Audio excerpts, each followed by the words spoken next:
Welcome to my channel. اعوذ باللہ من الشیطان الرجیم بسم اللہ الرحمن الرحیم۔ اللہ تبارک و تعالیٰ کے نام سے شروع جو بڑا مہربان اور نہایت رحم کرنے والا ہے۔ اس بات کے اندر کوئی شک نہیں کہ ہر دور کے اندر اللہ تبارک و تعالیٰ نے ایمان والوں کو کسی نہ کسی فتنے یا آزمائش میں مبتلا کر کے ان کو آزمایا ہے، اور ہر امت میں ایمان والوں کا امتحان لیا گیا تاکہ اس بات کا بخوبی اندازہ لگایا جا سکے کہ کون دین کے ساتھ مخلص ہے اور کون منافق۔ لیکن ہر امت کے جن لوگوں نے اس امتحان کو پاس کیا اور حق کے ساتھ ڈٹے رہے تو وہ جنت کے مستحق قرار پائے، اور جن لوگوں نے اللہ تبارک و تعالیٰ کی وحدانیت کا انکار کیا اور شرک کے اندر مبتلا ہو گئے تو وہ جہنم کا ایندھن بن گئے۔ پیارے دوستو، جس طرح یہ دنیا اپنے اختتام کی طرف بڑھ رہی ہے اور وقت بڑی تیزی کے ساتھ گزرتا چلا جا رہا ہے، اسی نفسا نفسی کے عالم میں ایک وقت ایسا بھی آنے والا ہے جس وقت کے اندر ہم کو بھی آزمایا جائے گا۔ اس آنے والے دور کے اندر بہت سارے فتنے رونما ہوں گے جن فتنوں سے ایمان بچانا ناممکن سا ہو جائے گا، اور وہ ایسا دردناک دور ہوگا جس کے فتنے اور آزمائش سے صحابہ کرام بھی پناہ مانگا کرتے اور رویا کرتے ہیں۔ پیارے دوستو، آج کی اس ویڈیو میں جس فتنے کے بارے میں ہم بات کرنے والے ہیں اس فتنے کے بارے میں آج سے 1400 سال پہلے حضور پاک صلی اللہ تعالی علیہ وآلہ وسلم نے اپنی امت کو مکمل طور پر آگاہ کر دیا تھا تاکہ میری امت اس فتنے سے بچ سکے اور اپنے ایمان کی حفاظت کر سکے اور کامیاب لوگوں میں سے ہو جائے۔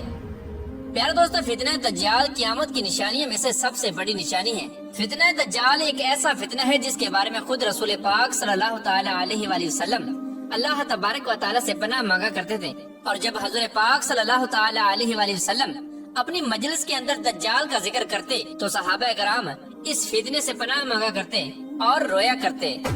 پیارے دوستو، آج کی اس ویڈیو میں قیامت کے سب سے بڑے فتنے یعنی دجال کے بارے میں بات کریں گے، اور ہم آپ کو بتائیں گے کہ دجال کے خروج سے پہلے دنیا کے حالات کیسے ہوں گے، اور دجال کون سی بستی سے ظاہر ہوگا، اور دجال کے خروج کا وقت کتنا قریب آ چکا ہے، اور دجال کے فتنے سے بچنے کے لیے دجال کو کیسے پہچانا جائے گا، اور دجال کی نشانیاں کون کون سی ہوں گی، اور دجال جب دنیا کے اندر ظاہر ہوگا تو وہ کس طرح خدائی کا دعویٰ کرے گا، اور وہ اپنی جنت اور دوزخ کے ذریعے کس طرح معصوم لوگوں کو گمراہ کرے گا، دجال کی شکل و صورت کیسی ہوگی، اور دجال اس دنیا کے اندر کتنے دن رہے گا۔ پیارے دوستو، ان تمام تر سوالات کے جوابات قرآن و حدیث کی روشنی میں آج کی اس خاص ویڈیو میں ہم آپ کو بتائیں گے، لہٰذا آپ سے گزارش ہے کہ ہماری اس ویڈیو کو اینڈ تک ضرور دیکھیے گا۔ پیارے دوستو، سب سے پہلے بات کرتے ہیں کہ دجال کا خروج کہاں سے ہوگا۔ اس کے بارے میں حضور نبی کریم رؤوف الرحیم صلی اللہ تعالی علیہ وآلہ وسلم نے ارشاد فرمایا کہ دجال کا خروج اصفہان کی یہودیہ نامی بستی سے ہوگا، اور دجال کے خروج سے پہلے دنیا کی حالت کیسی ہوگی۔ حضرت انس ابن مالک رضی اللہ تعالی عنہ روایت کرتے ہیں کہ نبی کریم رؤوف الرحیم صلی اللہ تعالی علیہ وآلہ وسلم نے ارشاد فرمایا کہ دجال کے خروج سے پہلے چند سال دھوکے اور فریب کے ہوں گے۔ اس دور کے اندر سچے کو جھوٹا بنا دیا جائے گا اور جھوٹے کو سچا بنا دیا جائے گا، خیانت کرنے والوں کو امانت دار بنا دیا جائے گا اور امانت داروں کو خیانت کرنے والا بنا دیا جائے گا۔ حضور نبی کریم رؤوف الرحیم صلی اللہ تعالی علیہ وآلہ وسلم نے دجال کے بارے میں خبر دیتے ہوئے ارشاد فرمایا، جب لوگ دو جماعتوں کے اندر تقسیم ہو جائیں گے، ایک اہل ایمان کی جماعت ہوگی جس کے اندر بالکل بھی نفاق نہیں ہوگا، اور دوسری جماعت منافقوں کی ہوگی جن کے اندر بالکل بھی ایمان نہیں ہوگا۔ جب یہ دونوں جماعتیں اکٹھی ہو جائیں، یعنی اہل ایمان ایک طرف اور منافقین ایک طرف، تو اس وقت تم لوگ دجال کے خروج کا انتظار کرو کہ وہ آج آئے گا یا کل آئے گا۔ حضرت اسماء بنت یزید انصاریہ رضی اللہ تعالی عنہ روایت کرتی ہیں کہ رسول اللہ صلی اللہ تعالی علیہ وآلہ وسلم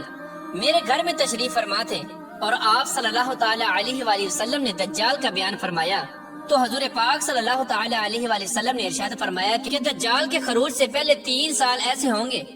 کہ پہلے سال میں آسمان 1/3 بارش روک لے گا اور زمین 1/3 پیداوار روک لے گی، اور دوسرا سال ایسا ہوگا کہ آسمان 2/3 بارش روک لے گا اور زمین 2/3 پیداوار روک لے گی، اور تیسرا سال ایسا ہوگا کہ آسمان مکمل طور پر بارش روک لے گا اور زمین مکمل طور پر پیداوار روک لے گی، اور قحط سالی کی وجہ سے ہر طرح کے جانور اور مویشی ہلاک ہو جائیں گے۔ پیارے دوستو، حضرت انس رضی اللہ تعالی عنہ بیان فرماتے ہیں کہ نبی کریم رؤوف الرحیم صلی اللہ تعالی علیہ وآلہ وسلم نے ارشاد فرمایا، اس روئے زمین پر کوئی نبی ایسا نہیں بھیجا گیا جس پیغمبر نے